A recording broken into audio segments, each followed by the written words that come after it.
நான் வேணா மாசம் 1000 ரூபாய் தரேன். போன என் புருஷனை உங்களால திருப்பி தர முடியுமா? குடிச்சு குடிச்சு செத்ததுதான் மிச்சம். இந்தா அடுத்து என் புள்ளையும் குடிக்கிறான். டாஸ்மார்க்க மூடுறேன்னு சொல்ற நாம் தமிழர் கட்சிக்கு. இந்த கடல் தான் எங்கள் வாழ்க்கை. இங்கே மீனெல்லாம் நிம்மதியாக தான் சுற்றும். ஆனால் நாங்கள் தான் பயந்து பயந்து வாழணும்.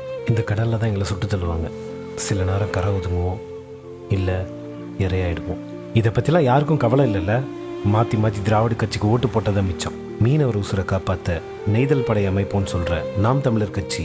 அமைச்சருங்க யாராவது ஜிஹெச்ல ட்ரீட்மெண்ட் எடுத்து பாத்திருக்கீங்களா? மாட்டாங்க. ஏன்னா அவங்களுக்கே தெரியும் அங்க தரம் இல்லன்னு. உங்க வரி பணத்தை எடுத்து அவங்க தரமான பிரைவேட் ஹாஸ்பிட்டல்ல படுத்துப்பாங்க. ஆனா நீ மாசம் 1000 ரூபாய் காசை வாங்கிட்டு ரோட்ல தான் படுக்கணும். இந்த நாட்டுல முதல் மந்திரிக்கு எந்த ஒரு மருத்துவம் கிடைக்குதோ அதே மருத்துவம் சமமா தரமா இலவசமா எல்லாத்துக்கும் தரேன்னு சொல்ற சீமானுக்கு ஒரு வாய்ப்பு கொடுங்க. நமக்கு தண்ணி வேணும்னா இந்த மாதிரி ஒரு பாட்டில் வாங்கி குடிச்சிட்டு போயிடுறோம். ஆனால் பாவம் இந்த காக்கா குருவி அதுங்களாம் என்ன பண்ணும்?